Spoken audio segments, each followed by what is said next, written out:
This podcast is brought to you by Casa de la Zisa.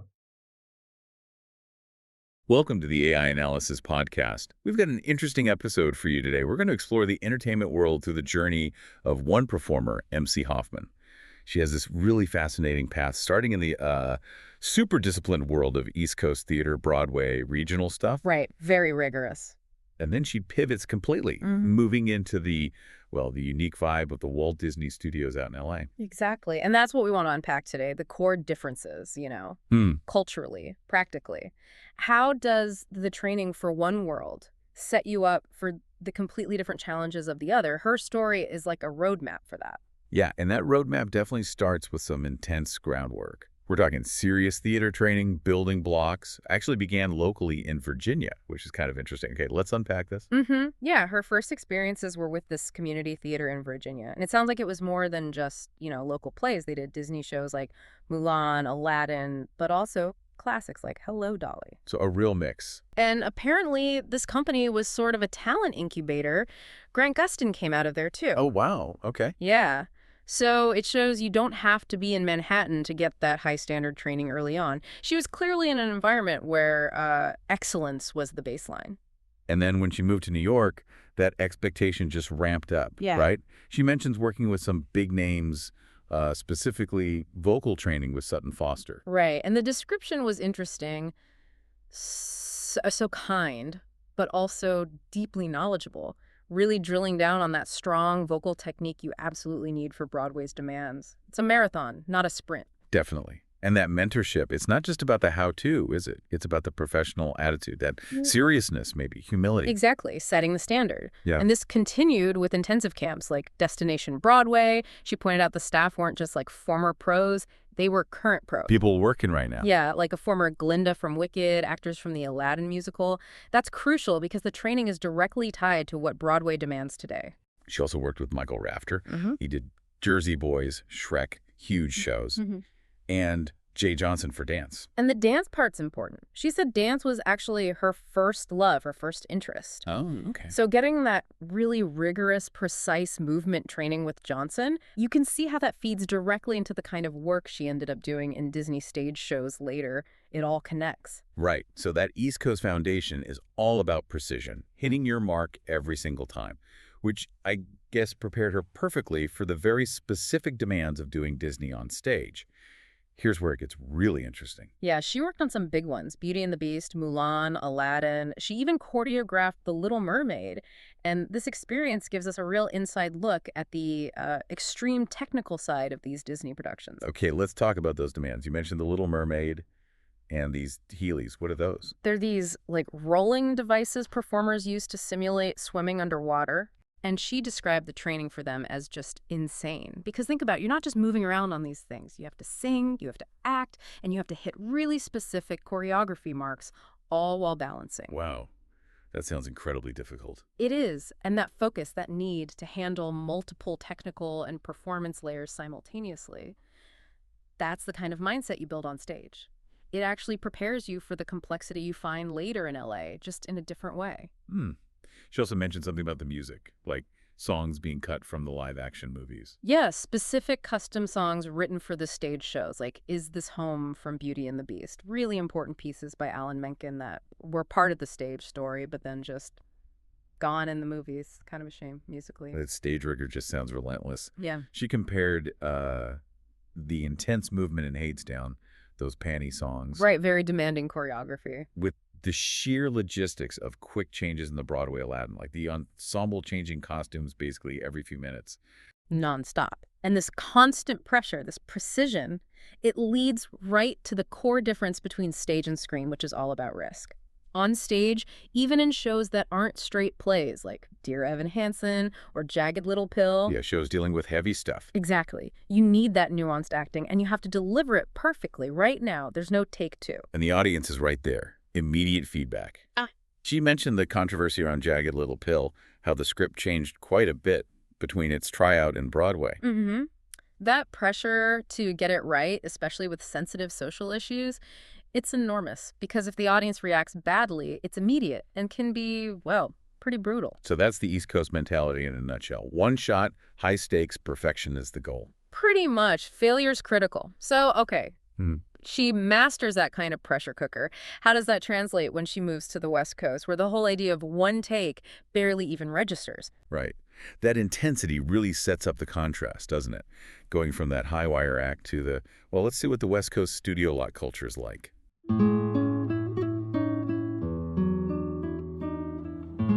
CDZ Collegia Musica is a 501c3 nonprofit organization. It is a kind of school of music, a concert series, and an agency that promotes the musicians, dedicated artists, and educators who we feature as our performers. The goal of the Collegium is to bring community together through music performance. These performances vary in musical style from classical to jazz, and music from different parts of the world, from India to the Middle East, that'd be like Persia, and Japan, and China.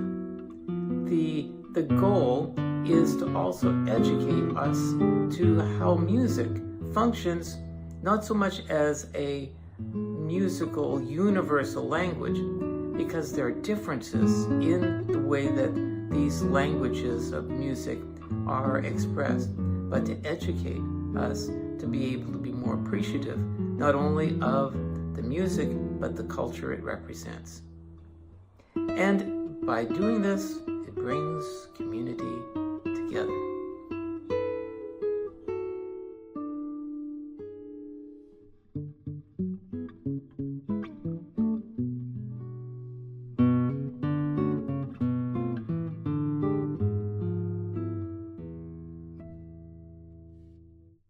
Welcome back. So, we've talked about the intense discipline, the single-take pressure of live theater. Now let's dive into the culture shock MC Hoffman experienced moving over to the Walt Disney Studios in LA. Yeah, it really sounds like a complete flip. Her job at the Walt Disney Studios store was pretty unique. It wasn't for the public, only for people working on the lot. Animators, directors, celebrities. Right, so she was handling logistics, but at a high level. Things like getting merchandise ready for movie premieres or fulfilling slightly odd requests like needing 1,000 Olaf. 1,000 Olas. Yeah. That says something about the film industry right there, doesn't it? Whimsical request, but serious logistics behind it. Exactly. But the atmosphere in the store itself, super informal. She called it a safe environment, like a chill zone for editors and animators after long shifts. Sometimes they even have, impromptu meetings right there. Interesting. So that informal, collaborative feel. Yeah. Does that extend to auditions too? Yeah. Because that seems like the biggest contrast with Broadway. Oh, absolutely. That's the starkest difference. Broadway auditions, formal, rigid. Like she said, do not look at them, do not speak to them. Discipline first. Whereas LA film auditions. Totally relaxed, calm, conversational. Casting people might literally ask, so, you want to go surfing after this? Seriously. Yeah. It signals a different focus. Less on nailing it perfectly the first time, maybe more on your personality, how you vibe, your potential. And that relaxed vibe is possible because of the tolerance for error. Right. That's the fundamental difference. That's the core of it. Stage is terminal, like we said. One shot, film. You might get 12 takes. Mistakes aren't just tolerated, they can be part of the process. Experimentation is built in. It completely changes the risk involved. She actually said she lives off having multiple takes in film, which makes sense, but there's still a discipline. Right.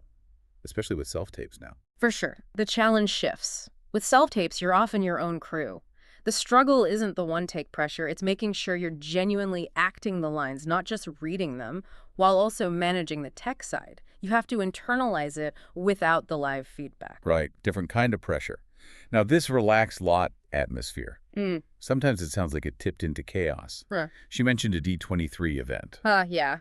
An event on the studio lot that got a bit rowdy. Apparently, some guest bought multiple lightsabers, there must have been a deal, and collided with her colleague. Lightsabers went flying everywhere, expensive ones. Oh my gosh, you can just picture it. Manage chaos indeed. Exactly. But amidst all that potential chaos, there's also this really powerful connection people have to the brand. She shared this observation about even really big names, big people visiting the store. Yeah. They just melt away. They become total fans, completely captivated by the Disney magic, just like anyone else. That's actually really charming. It is. And if we connect this to the bigger picture, that melting away tells you something about LA studio culture. That informality, it breaks down hierarchy a bit. When a top director can geek out over a stuffed animal next to an intern, it fosters a different kind of collaboration than the strict structure of Broadway. That makes sense. We also got some fun commentary on the parks, which kind of fits this theme of managing spectacle. The usual park envy came up. Ah, yes. Comparing the U.S. parks to the international ones. Tokyo Disney Sea usually wins that one, doesn't it? Apparently so. Yeah. Better Frozen ride. The Tangled Lantern scene. Yeah, the gold standard for some things. But hey, the U.S. parks still have their moments. She gave props to the Guardians of the Galaxy ride at California Adventure. And placing Tower of Terror, yeah. Right. She mentioned loving the Easter eggs in the queue, and especially the randomized soundtracks. Getting Earth, Wind, and Fire September makes the ride feel different each time. It's a smart way to keep it fresh. Repeatable, yeah. And then, okay, the conversation ended with some truly wild park incidents. These weren't just anecdotes. These are like news stories. Oh, yeah. Across both coasts. Everything from a bear apparently protesting the country bear jamboree closing at Magic Kingdom. Wait, a real bear? Well, allegedly. Yeah. To people getting naked on Small World in California and others trying to climb the castle walls or the Mexico Pyramid in Epcot. Wow, okay. That's a lot. It really is. It sort of highlights the extreme end of what happens when you mix intense fan enthusiasm with these highly controlled environments. Whether it's the pressure cooker of Broadway, the creative chaos of the studios, or the sheer spectacle of the parks, Disney just seems to provoke these big reactions. So what does this all mean? Looking at MC Hoffman's journey, you really see this clear split, don't you? From the super high pressure, one-shot-only world of live theater training, where it's all about nailing it perfectly. Right, that terminal perfection idea. To the much more relaxed, multi-take, creatively fluid culture of the LA film scene and the studio lot, where iteration and experimentation are just part of the process. Exactly. And understanding those two very different cultures is key. The skills learned on the East Coast, the rigor, the technique, the discipline, they aren't just for the stage. They build the foundation, the sort of mental toughness and capability. That lets performers actually handle the unpredictable, sometimes chaotic, but ultimately collaborative environment of the West Coast industry. It all feeds in. Precisely. It allows them to adapt and thrive, even when dealing with, requests for 1,000 Olafs. Thanks for listening, and if you have a topic you'd like us to discuss, let us know in the comments. We'll see you next time. Hi, this is Bill Farmer, the voice of Goofy and other characters. You got to watch the Part of Your Broadway World podcast right here. It's going to be fun.